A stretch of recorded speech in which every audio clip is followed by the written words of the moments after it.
د نشه یي توکو پر وړاندې عامه پوهاوی المانځو. دا ورځ هر کال په ټوله نړۍ کې د دې لپاره نمانځل کیږي چې هیوادونه د نشه یي توکو پر وړاندې د مبارزې په برخه کې خپل ګډ تعهد او هدفونه بیا تازه کړي او د نشه یي توکو څخه د پاکې سالمې او خوندي ټولنې د رامنځته کولو لپاره خپلې هڅې لا پیاوړې کړي. زه له ټولو هغو ادارو همکارانو او هیوادوالو څخه د زړه له کومې مننه کوم چې د نشه یي توکو پر وړاندې د مبارزې په دې ملي او انساني مسؤلیت کې له موږ سره اوږه په اوږه ولاړ دي. روږديتوب یوه نړیواله ټولنیزه او روغتیایي ستونزه ده چې پر مختللو او مخ پر وده هیوادونو کې د میلیونونو انسانانو ژوند، روغتیا، کورنۍ، زده کړې او مسلکي راتلونکي اغېزمنوي. د ناقانونه نشه یي توکو کارول نه یوازې د افرادو ژوند له ګواښ سره مخ کوي بلکې د ټولنې پر اقتصادي، په افغانستان کې د جګړو او ګڼو نورو بدبختیو ترڅنګ د نشه یي توکو کښت، قاچاق او کارول هم هغه څه وو چې د دې هېواد خلک ترې ځورېدل. ولې د افغانستان د اسلامي امارت د نشه یي توکو پر ضد مبارزې په برخه کې خپله ژمنتیا په عملي اقداماتو ثابته کړې ده.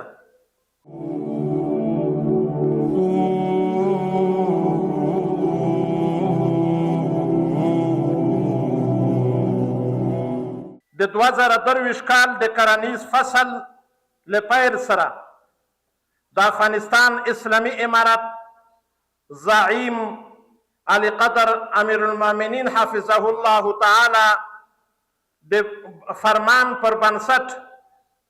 په ټول هیواد کې د هر ډول د نشه یي توکو د کر، تولید، قاچاق او کارونې بشپړ بندیز نافذ شو. دغه فرمان په ټول هیواد کې په جدي او مؤثره توګه تطبیق شو چې له امله یې د کوکنارو کرکیله نږدې صفر ته راټیټه شوه. سربیره پر دې د نشه یي توکو پر وړاندې د مبارزې په چوکاټ کې په زرګونو په نشه یي توکو روږدي کسان راټول د درملنې او بیا رغونې مرکزونو ته ولېږدول شول او د درملنې او پالنې خدمات ورته وړاندې شول چې دا د عامې روغتیا او ټولنیز ملاتړ په برخه کې یو مهم او د پام وړ عملي اقدام ګڼل کیږي. د افغانستان د عامې روغتیا وزارت د خپلو ټولو اړوندو څانګو په ځانګړي ډول د روږدو کسانو د درملنې د ملي پروګرام له لارې د نشه یي توکو د ناوړه اغېزو پر وړاندې په پوره ژمنتیا کار کوي. په تیر یو کال کې د وزارت د درملنې او بیا رغونې د پروګرامونو له لارې زرګونه روږدي کسانو درملنه شوې او بیرته خپلې کورنۍ ته د عادي او ټولنیز ژوند لپاره ستانه شوي دي. همدارنګه د عامه پوهاوي د پروګرامونو له لارې سلګونه زره هیوادوالو ته د نشه یي توکو د زیانونو او د مخنیوي د لارو چارو په اړه معلومات ورکړل شوي دي.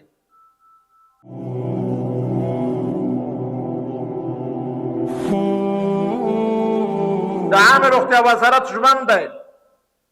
چې د نشه یي توکو د استعمال د مخنیوي لپاره د عامه پوهاوي پروګرامونه لا پراخ کړي او د درملنې او بیا رغونې مرکزونه لا معیاري او پیاوړي کړي او روږدو کسانو ته د درملنې رواني ملاتړ مشورې او بیرته ټولنې ته د ادغام مناسب فرصتونه برابر کړي. موږ باور لرو چې د نشهیي توکو پر وړاندې مبارزه یوازې د امارت دنده نه ده، بلکې د کورنیو، دیني علماو، ښوونځیو، رسنیو، ټولنیزو بنسټونو او د ټولنې د هر وګړي ګډ مسؤلیت دی. یوازې د ګډو هڅو او همکارۍ له لارې کولی شو خپلې کورنۍ او ټولنه له دې ناورین څخه وژغورو. نن راځئ دا ورځ یوازې د ویناو او شعارونو ورځ ونه ګڼو، بلکې د عملي ژمنتیا او ګډ اقدام ورځ یې وګرځوو. راځئ د خپلو ماشومانو، خپلو کورنیو او د هېواد د سالم راتلونکي لپاره لاسونه سره یو کړو او د نشهیي توکو پر وړاندې به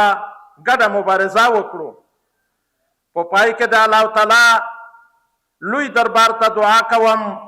چې زموږ هېواد له هر ډول نشهیي توکو، روغتیا او نورو ټولنیزو ناورینونو څخه وساتي. ناروغانو ته بشپړه روغتیا، زموږ ولس ته سوکالۍ او زموږ هېواد ته تلپاتې سوله، امنیت او پرمختګ را په برخه کړي.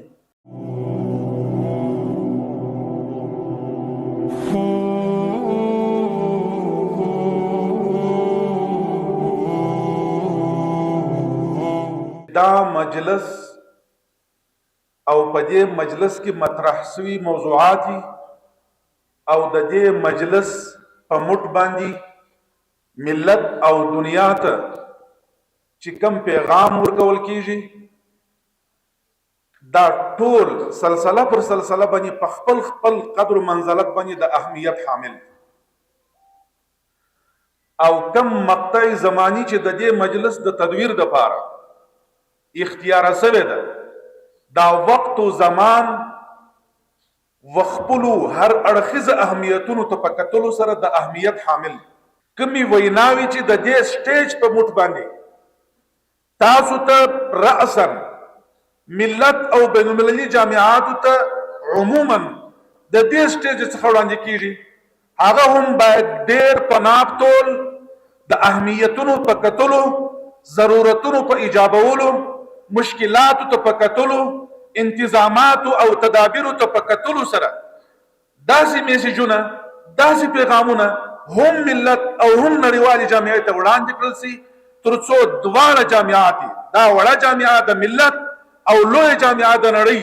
و دې ته متوجه کړای سو چې د مخدره موادو اصلیت چش دی، د مخدره موادو اضرار چش دی،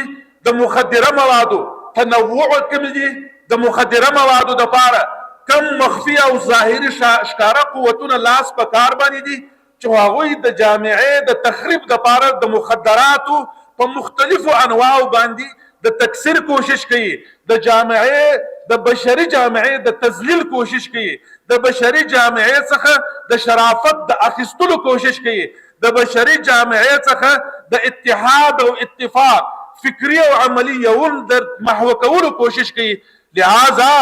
موږ او تاسې نن ورځ صرف او صرف دنیا او خپل ملت ته توجه د دې شی رااړولو باندې کوشش کوو چې وپېژنو څوک دی چې معتادین زیاتوي، کم قوت دی چې منشیات زیاتوي، څو کم حرکتونه دي چې هغه په موږ کې افتراق اچوي د منشیاتو په مټ، د مخدراتو په مټ، د هغو افراد، د هغو پدیدو په مټ باندې چې هغه زموږ خلک نه یوازې دا چې په امراضو اخته کوي، په اخلاقي فساد یې اخته کوي، په مالی فساد یې اخته کوي، یو د بل سره په نفاق باندې اخته کوي، د دنیاوالو په مخ کې زموږ رنګ رابدوي، زموږ د اسلامي نظام هغه سپینه او مقدسه چهره چې د هغې تقدس په قرآن ثابت، په حدیث ثابت، په اجتهاد و قیاس ثابت، په واقعیتونو باندې ثابت، په اجماع باندې ثابت، پر هغې مقدس سپینې چهرې باندې تور داغ شیندي، د هغه سپین لباس پر سپینه جامه باندې دوی تور داغونه لګوي. موږ باید متوجه سو چې کم نړیوال قوتونه، کم ملي قوتونه، کم مرموز حرکتونه کم ښکاره حرکتونه په دې لار کې وجود لري هغه باید یو په بل پسې په ګوته کړو د هغوی د خنثی کولو دپاره موږ وزارت صحت عامه موږ ملت د افغانستان موږ د مقدس صف د امارت اسلامي افغانستان باید مبارزه وکړو ملا وتړو د هغې د منځه وړلو دپاره نن موږ په مختلفو قسمو کیمیاوي موادو باندې دې قتل کوي څه وخت یې موږ پېژنو ده تر څو پورې به موږ د نشې ګولۍ خورو بیده به یو په خوب باندې زما قدرمن زوی به په نشې باندې اخته کېږي زما ورور به په نشه باندې اخته کېږي زما مشران کشران تاسو ورسئ د معتادینو په مراکزو کې څه حال دی تعلیم یافته قدرونه د ملک و ملت مشهور شخصیتونه ډاکټران علما ساینسدانان معلمین شاګردان د تحصیلات عالی متخصصین په دا غم باندې اخته دي ولې اخته دي چا اخته کړل دا چرسې نه دي څکولي هغوی روین پر لاس باندې نه دي ایښي هغوی د خارج څخه راوړل سوی یو ګولۍ چې په ظاهر باندې د هغې لیبل د ګولۍ دی د یو اروپایي ملک لیبل ورباندې مشتي دی ایکسپایري ډیټ تاریخ تولید انقضا تاریخ دا ټولو باندې شته خو هغه په یو داسې کیمیاوي ترکیب باندې په مزور او تقلبي شکل باندې مزور شوي دي او راوړي دي هغه سړی چې نن وخوري هغه د سکون دپاره هغه موقعات شي یعنی د هغه روین د هغه چرس کیمیاوي ترکیب څوک ورکوي په دنیا کې څوک د دغه کارونو دپاره کوشش کوي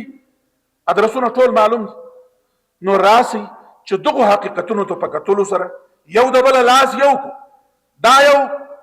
داسې پدیده ده چې یوازې د افغانانو نه یوازې د یوه قوم ملت نه بلکې د ټوله بشریت قاتل دی دا شراب بنیاد دی د مخدرات شراب بنیاد دی د نشهیي توکو د شرابو نه مابعد عموما کله چې د مخدراتو ذکر وسي ذهن هیروینو ته ولاړ سي افیونو ته ولاړ سي مارفیون ته ولاړ سي یا په دغو نومونو باندې نور مختلف انواع چې د دوی دي هغوی ته ولاړ سي ذهن شرابو د خوا څخه واړول سي د دې دپاره میډیا هم لګیا ده مخدرات معنا روین مخدرات معنا افیون مخدرات معنا مارفین یا هر بل هغه نوم نیکوټین شراب زموږ د ذهن څخه محوه کېږي ولې قرآن شراب حرام ګرځولی هغه معاشره چې په شرابو باندې اخته وه زموږ تاریخ اسلامي د دې ګواه دی هغه داسې معاشره وه چې د مکې او مدینې په کوڅو کې په کور کور کې د شرابو د جوړولو مصانع وې کارخانې موجودې وې هر لوی او کشر په شرابو باندې لګیا و هر زنانه او مرد یا نر په شرابو باندې اخته و حتی د وخت مقتدر قوتونه د شرابو د مخنیوي په لار کې په حیرت په موقع باندې و چې څرنګه دا شراب موږ راکم کړی شو په قربان سم تر محمد رسول الله قربان سم د الله رب العزت تر قانون قرآن تر هغه حکم لس زله نزر زله دې موږ تر قربان سو چې هغه معاشره چې په هغه وخت کې دنیا ورته حیرانه وه باچهان ورته حیران وه حکمرانان او مقتدره ورته حیرانه وه د الله رب العزت په یوه حکم باندې چې انما الخمر والميسر والانصاب رجس من عمل الشیطان بېشکه شراب رجس دی ګندګي دی د شیطان د عمل څخه دی تاسو به د اسلام تاریخ مطالعه کړی وي د مکې په کوڅو کې د شرابو ولي وبهېدلې د مکې په کوڅو کې د شرابو د تعفنو د بدبویي د لاسه طاقت نه کېدی او شراب داسې نیستي سول د هغه معاشرې څخه چې د عربو هغه معاشره چې نه به د چا خبره منل نه به نفسانی قوت در هر چا قوي و نه به د چا مشوره اخیستل نه به کوم قانون ته سر کښته کاوه خو د الله رب العزت په دې حکم کې یکدم داسې سر کښته کوي چې نه مالدار سړي شراب پر خوله باندې خولې ته نږدې کول نه فقیر نه امیر نه زنانه نه ښځ نه نارینه هیڅ چا شراب ورته مخ نه کړ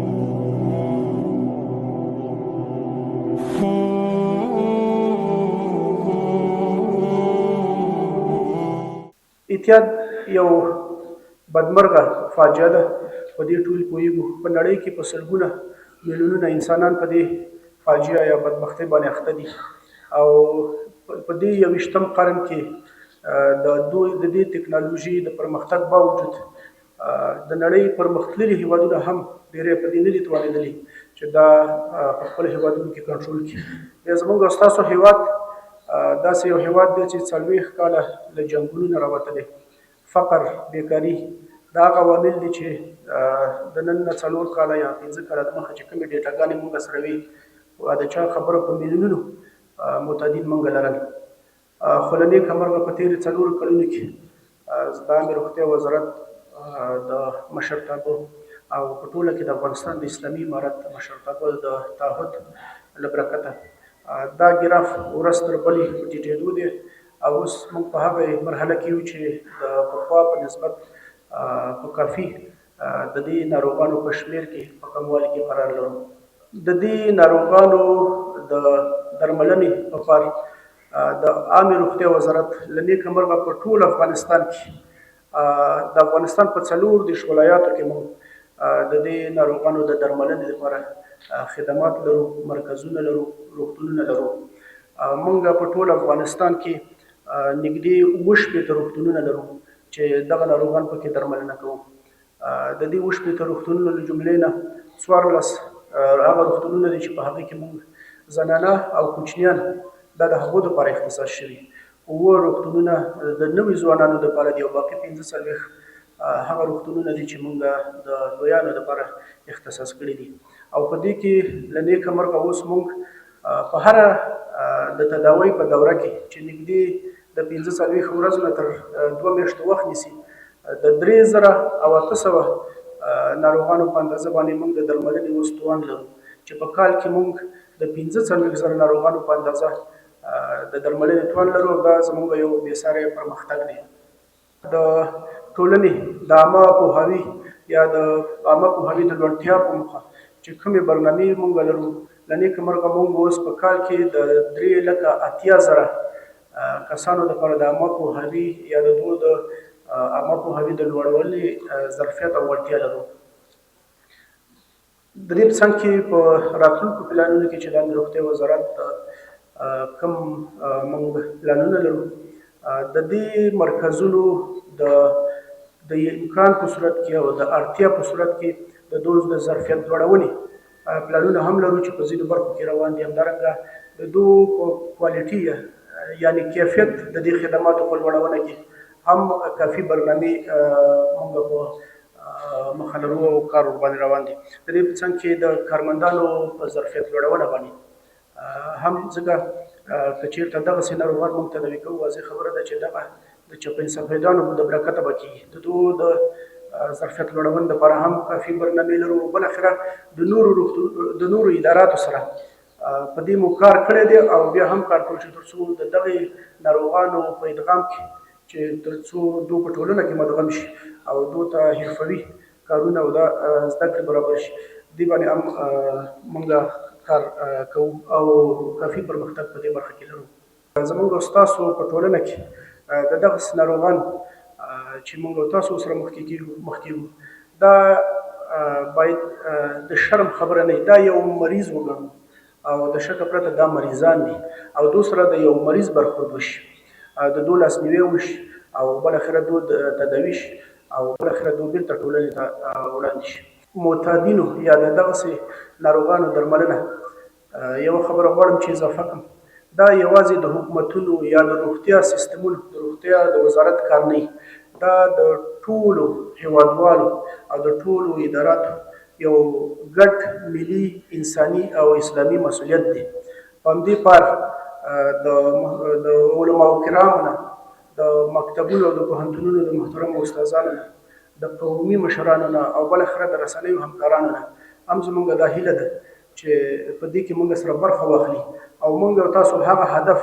او ارمان ته ورسوي چې موږ او تاسو د احتیاط څخه پاک افغانستان لپاره لرو.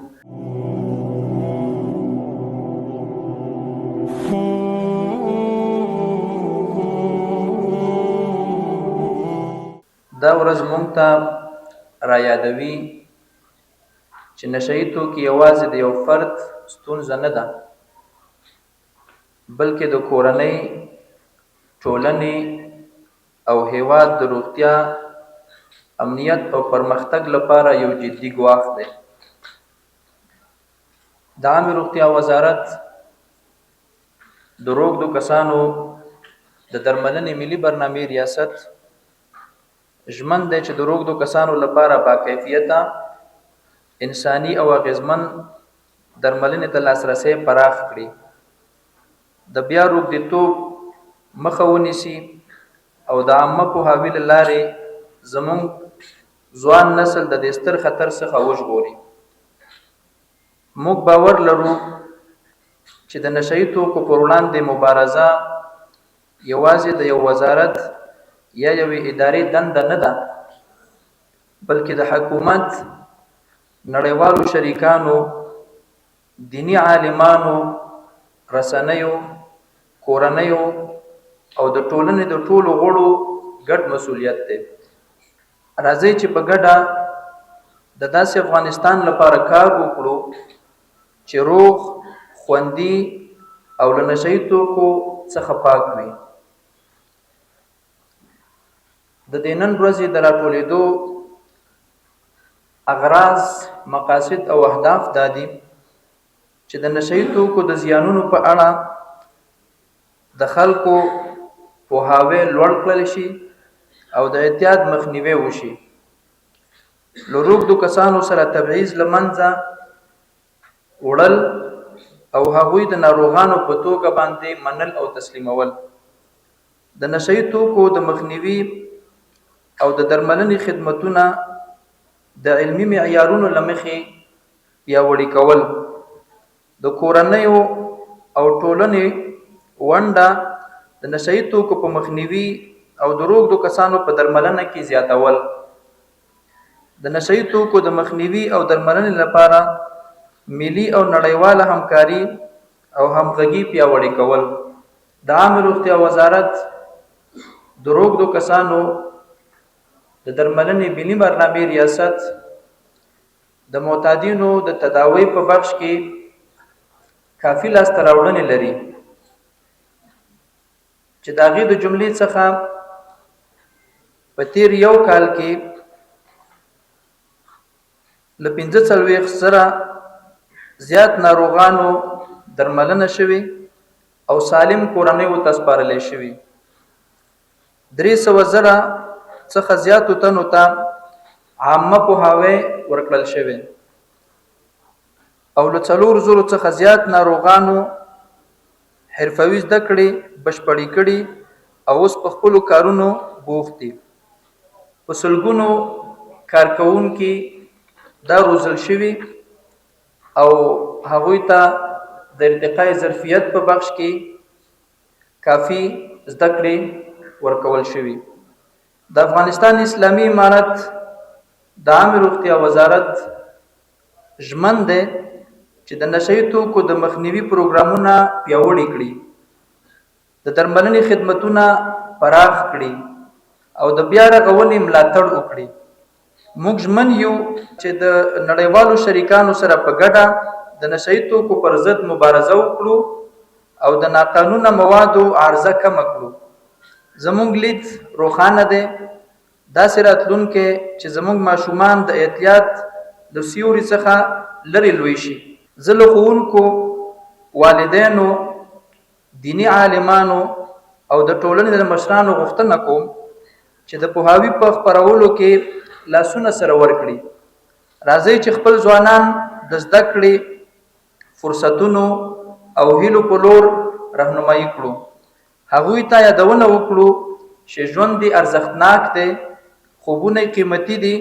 او راتلونکی د ساتلو وړ دی. په ګډه کولی شو داسې ټولنه جوړه کړو چې روغتیا پکې بریا ومومي، هیله پر ناامیدۍ غلبه وکړي او هر افغان د عزت او ځواک سره ژوند وکړي.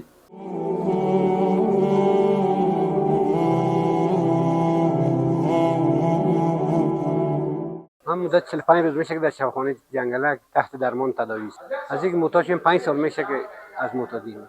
از دکترها راضیه، مثل برادر با ما خدمت میکنن، رفتارشون برادرانه است. بسیار راضی هستیم از دکترها. از امارات اسلامی میخواهیم که باید توجه بیشتر داشته باشه. ما کار، روزگار، زمینه کارمون چی کنه مهیا کنن که دوباره ما بر نگردیم به این کار، به این معتادی و به این مواد مخدر. چون این کارا همش از بیکاری میشه، منشای بیکاری است این کارا. پیام ما همیشه که بیان جایی که درمانگاه معتادی نیازن بیان نگاه کنن یک پن بگیرن، مردم خودشان با چشم سر ببینن، در بازار کوچه هر جای میبینن، از اونا باید پن بگیرن، در ایران نرن. مدت 1 سال است که تحت تداوی قرار دارم، شکر صحتمند شدیم و آرزوی ما از این است که دولت اسلامی، امارات اسلامی افغانستان و جامعه جهانی برای ما یک زمینه کار و زمینه مسئولیت سالم پیدا کنند که تا ما در آینده از این مواد مخدر، از این مشکلات مواد مخدر دور باشیم و دیگه مریضا خواهشمندیم که هر چیز زودتر بیان داشته به خانه خود تداوی کنند و به زندگی عادی خود برگردند.